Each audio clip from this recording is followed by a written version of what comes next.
No one prepares you for the moment when survival isn't heroic. It's quiet, terrifying, and completely up to you. These stories begin when teenagers realize there are no adults, no rules, and no one coming to fix things. What follows isn't adventure, it's identity. Who leads? Who breaks? And who survives long enough to find out who they really are? This is Simplified Reads, where we don't just talk about books, we talk about what they reveal. That quiet, terrifying moment where everything depends on you is exactly where Lord of the Flies begins. A story William Golding published in 1954 after watching how easily order can collapse when authority disappears. A group of schoolboys survive a plane crash and end up stranded on an island with no adults, no laws, and no outside force to intervene. At first, they try to rebuild what they know: rules, meetings, leadership, because structure feels like safety. But survival doesn't reward good intentions. Fear spreads, hunger sharpens instincts, and power slowly replaces cooperation. What ties this directly to the idea of teens surviving without adult help is that the danger isn't the island itself. It's the psychological shift that happens when teenagers are forced to govern themselves with nothing stopping their worst impulses. Readers who respond strongly to the novel often describe how disturbingly real it feels. They praise how Golding captures group psychology, how fear turns into control, and how leadership collapses the moment it's challenged. Many say the book lingers because it refuses to comfort the reader. Critics, on the other hand, argue that it's relentlessly bleak, that it paints young people as inherently violent, or that its pacing feels heavy compared to modern YA survival stories. That division is part of why the book continues to be discussed. You can find Lord of the Flies through Amazon and Goodreads listed sellers, usually priced between $8 and $12 depending on the edition. The most important takeaway for this topic is that survival without adults doesn't automatically create freedom or fairness. It exposes instincts people would rather ignore. When there's no authority to intervene, fear becomes law, strength becomes leverage, and morality becomes optional. This story doesn't just ask whether teens can survive alone. It forces you to confront what survival turns people into when no one is there to stop them. That psychological collapse in Lord of the Flies makes you think survival is mostly about fear and power, but the next book flips that idea completely. Hatchet takes you in a different direction. One Gary Paulson published in 1987 after drawing heavily from his own experiences in the wilderness. And instead of groups turning on each other, it asks a simpler but harsher question. What happens when a teenager is truly alone and no one is coming? The story follows Brian Robeson, a 13-year-old who survives a plane crash in the Canadian wilderness and is left with nothing but a hatchet and whatever he can figure out on his own. There are no adults hiding in the background, no systems to rebuild, no society to blame. Every mistake costs him pain, hunger, or fear, and every small success feels earned. This book fits the topic perfectly because survival here isn't dramatic or heroic. It's repetitive, exhausting, and deeply mental. Brian doesn't just learn how to make fire or find food. He learns patience, observation, and how to control panic when no one else can help him. Readers who love Hatchet often talk about how immersive it feels. They praise how Paulson makes nature feel real rather than romantic, and how the story respects the intelligence of young readers without exaggerating the danger. Many people say this was the book that made them realize survival is about mindset more than strength. On the other hand, some critics feel the pacing is slow, especially compared to modern action-heavy YA, and others argue the story feels too simple or stripped down. But that simplicity is exactly why it works. There's nowhere to hide from the experience. You can usually find Hatchet through Amazon and Goodreads link sellers for around $7 to $10, depending on the edition. It's widely available and frequently reread, which says a lot about its impact. The most crucial takeaway, especially when thinking about teens surviving without adult help, is that survival isn't about becoming fearless. It's about learning how to stay calm long enough to think. Unlike stories where chaos comes from other people, Hatchet shows that sometimes the biggest threat is your own impatience, panic, or refusal to adapt. Survival doesn't reward bravery here. It rewards attention, humility, and persistence. after Hatchet strips survival down to silence and solitude, the next story throws teenagers into the opposite problem. Too many people, too many rules, and still no adults to explain what's going on. The Maze Runner drops readers into a nightmare James Dashner published in 2009, where a group of teenage boys wake up trapped inside a place called the Glade, surrounded by massive moving walls, and a maze that kills anyone who enters it unprepared. What makes this book connect so cleanly to the theme is that survival here isn't about nature or isolation, it's about systems. These teens have no adults, no memory of the world before, and no idea who put them there. In response, they build structure fast. Jobs are assigned. Rules are enforced. Leadership is protected. Survival depends on obedience and coordination, not individuality. The danger isn't just the maze. It's what happens if the system breaks. When a new boy arrives and starts questioning how things work, the entire fragile balance is threatened, and suddenly survival becomes political. Readers who love The Maze Runner praise its constant tension and momentum. They talk about how the mystery pulls you forward and how the group dynamics feel believable under pressure. The idea that teenagers can build a functioning society and also turn on each other the moment it's stressed resonates strongly with fans of survival fiction. Critics, however, often point out that some answers feel delayed or vague, and that the heavy reliance on mystery can feel frustrating rather than clever for certain readers. Still, that confusion mirrors the character's experience, which is part of the point. You can usually find The Maze Runner through Amazon and Goodreads listed sellers for around $9 to $13, depending on the edition. The most important takeaway here, especially within the idea of teens surviving without adult help, is that survival doesn't just depend on strength or intelligence. It depends on whether the rules people create are actually serving them. Without adults, teenagers don't just learn how to survive danger. They learn how quickly order can become control, and how questioning the system can be just as risky as following it. Once survival turns into systems and control in The Maze Runner, the next book takes that idea and makes it deliberately cruel. The Hunger Games pushes teenagers into survival not because adults failed, but because adults designed it that way. When Suzanne Collins published the novel in 2008, she flipped the survival genre on its head by showing a world where grown-ups aren't missing. They're watching, betting, and enforcing the rules. The story follows Katniss Everdeen, a teenage girl forced into a televised death match where survival depends on strategy, performance, and emotional control as much as physical ability. There are adults everywhere in this world, but none of them exist to protect her. Mentors can advise, audiences can sponsor, but when it comes down to life or death, the teenagers are on their own inside the arena. That's what makes this book fit the topic so cleanly. Adult authority doesn't disappear, it becomes hostile. Survival isn't about learning how to live without help. It's about learning how to stay human when the system benefits from your suffering. Readers who praise The Hunger Games often talk about its sharp tension and its refusal to romanticize violence. They admire Katniss as a survivor who isn't fearless or perfect, but observant, cautious, and emotionally guarded. Many also point to the way the book blends action with social commentary, making the survival feel meaningful rather than sensational. Critics, on the other hand, sometimes argue that the concept became overexposed, especially after the series' popularity exploded, or that later elements of the story leaned too heavily into spectacle. But even critics tend to agree that the first book is tightly constructed and emotionally effective. You can usually find The Hunger Games through Amazon and Goodreads listed sellers for around $8 to $12, depending on the edition. The most crucial takeaway for this topic is that survival without adult protection doesn't always mean isolation.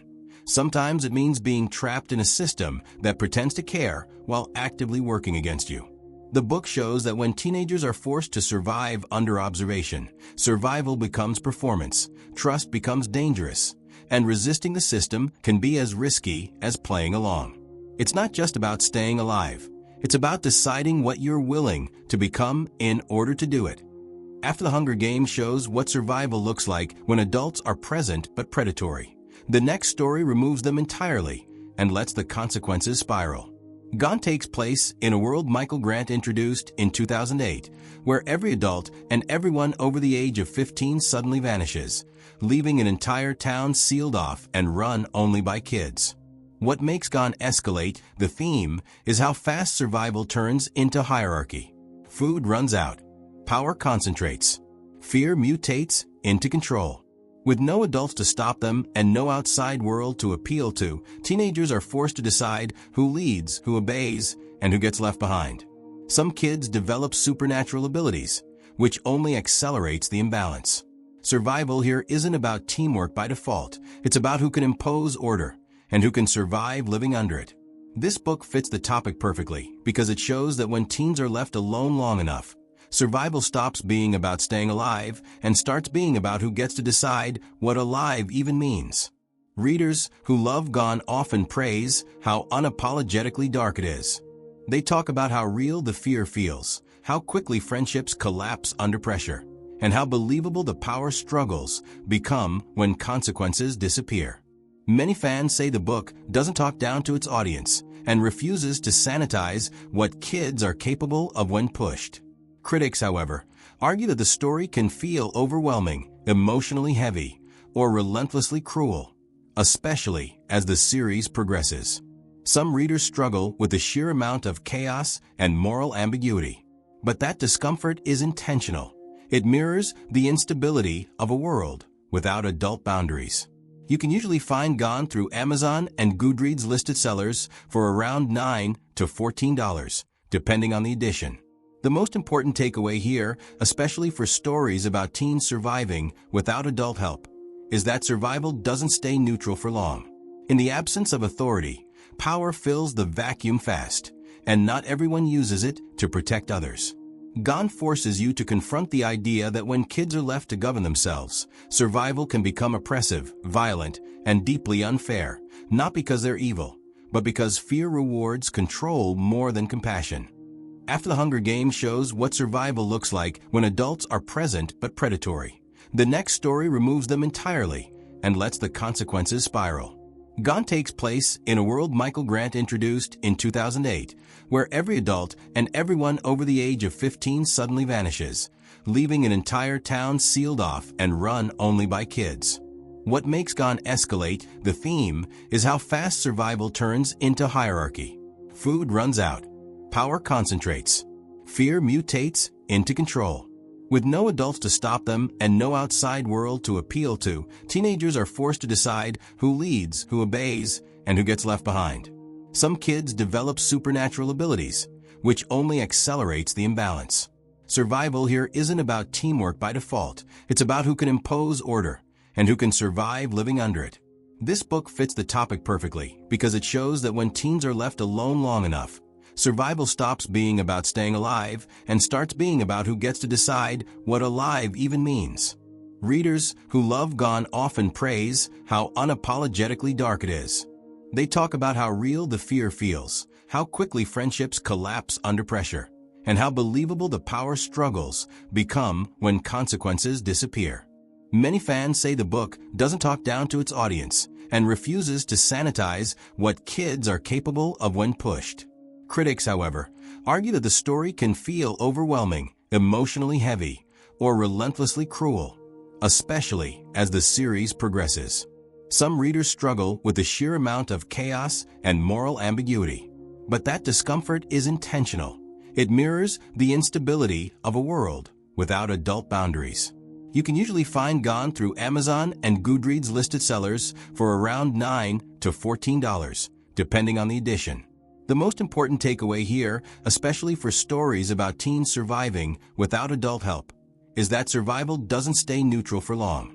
In the absence of authority, power fills the vacuum fast, and not everyone uses it to protect others. Gone forces you to confront the idea that when kids are left to govern themselves, survival can become oppressive, violent, and deeply unfair, not because they're evil, but because fear rewards control more than compassion. Afterlife as We Knew It shows survival beginning when adults lose their grip. The next book removes them entirely and asks what happens after the panic fades. The Girl Who Owned a City takes that question seriously. When Odie Nelson published this story in 1975, he imagined a world where a disease wipes out every adult, leaving children to inherit cities, resources, and consequences they were never meant to handle. The story centers on Lisa Nelson, a teenage girl who realizes faster than everyone else that survival, without adults, can't remain improvised. Food shortages, roaming gangs, and fear push her to do something rare in survival fiction. She builds structure. Lisa organizes defenses, rationing systems, and rules, not because she wants power, but because chaos is killing people. This book fits the theme perfectly, because it explores the phase after survival instincts kick in. It's not about running anymore. It's about governance. Without adults, teens aren't just surviving day to day, they're deciding what kind of society replaces the one that collapsed. Readers who admire the book often highlight how practical and grounded it feels. They praise Lisa as a believable leader, not fearless or dominant, but strategic and observant. Many readers appreciate how the story focuses on logistics, food, security, cooperation, rather than non-stop action. Critics, however, sometimes say the book feels dated or that the writing lacks emotional depth compared to modern YA. Some also find the tone more instructional than dramatic. But that plainness is part of its strength. It treats survival as a responsibility, not an adrenaline rush. You can usually find The Girl Who Owned a City through Amazon and Goodreads listed sellers for around $10 to $15, depending on the edition. The most crucial takeaway for this topic is that survival without adult help eventually demands leadership, not just resilience. When there's no one older to set boundaries, someone has to decide how food is shared, how violence is prevented, and how the future is protected. This book argues that survival doesn't end when you're safe for the night. It ends when you've built something stable enough to last. After The Girl Who Owned a City argues that survival eventually becomes about leadership and structure, the next book strips everything back again and asks a far more personal question. What happens when survival lasts so long that it becomes a way of life? Island of the Blue Dolphins explores that idea through extreme isolation.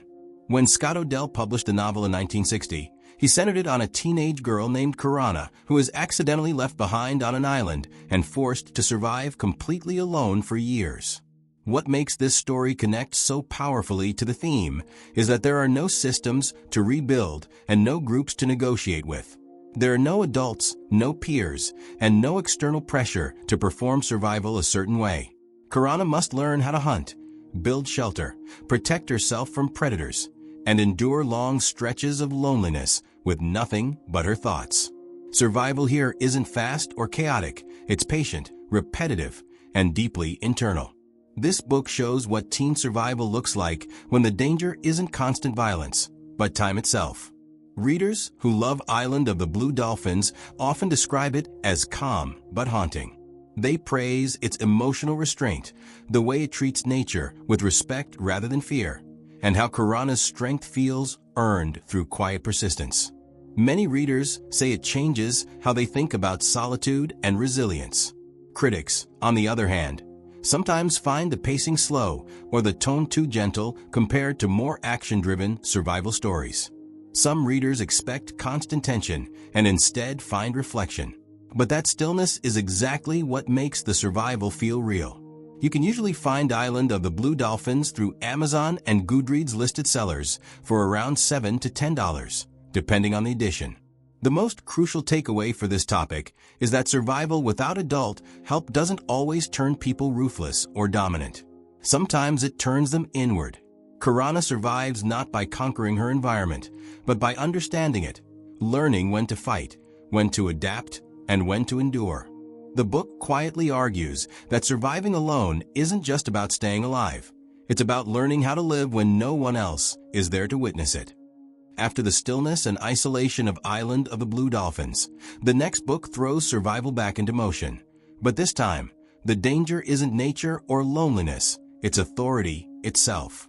The Darkest Minds takes place in a world Alexander Bracken introduced in 2012, where a mysterious illness kills most children and leaves the survivors with dangerous abilities that adults immediately fear. What makes this story connect so sharply to the theme is that adults don't disappear, they become jailers. Teenagers are rounded up, categorized, and locked into camps where survival means obedience, silence, and emotional numbness. The story follows Ruby, a teenage girl who escapes and joins other teens on the run, forced to survive without protection, guidance, or trust in the adult world that betrayed them.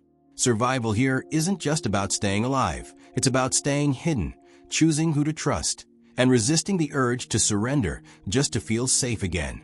This book fits the topic because it shows teens surviving not in the absence of adults, but in direct opposition to them. Readers who love The Darkest Minds often praise its emotional intensity and its focus on found family. They connect strongly with the fear of being misunderstood and punished for who you are, and many appreciate how the relationships between the teens become the real survival mechanism. Fans also highlight how the book balances action with internal struggle. Critics, on the other hand, sometimes point out familiar dystopian tropes or argue that parts of the story feel structurally similar to other YA series from the same era. But even critics acknowledge the emotional pull of its central idea, that survival becomes harder when the people who should protect you decide you're a threat. You can usually find The Darkest Minds through Amazon and Goodreads listed sellers for around $9 to $13, depending on the edition.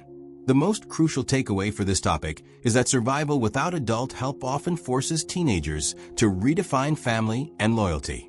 When authority becomes dangerous, trust shifts sideways, away from institutions and toward peers who understand the risk. The book makes it clear that surviving alone doesn't always mean isolation.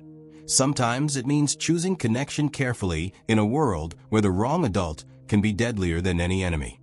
After The Darkest Minds shows survival as resistance against authority, the next book pushes that distrust to its absolute limit, because here, you can't even be sure who the enemy is.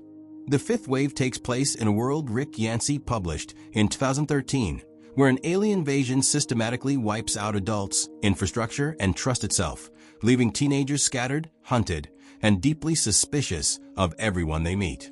What makes this story fit the theme so powerfully is that adult protection doesn't just fail, it collapses violently. Parents die, the military disappears, and any remaining authority figures may not even be human anymore.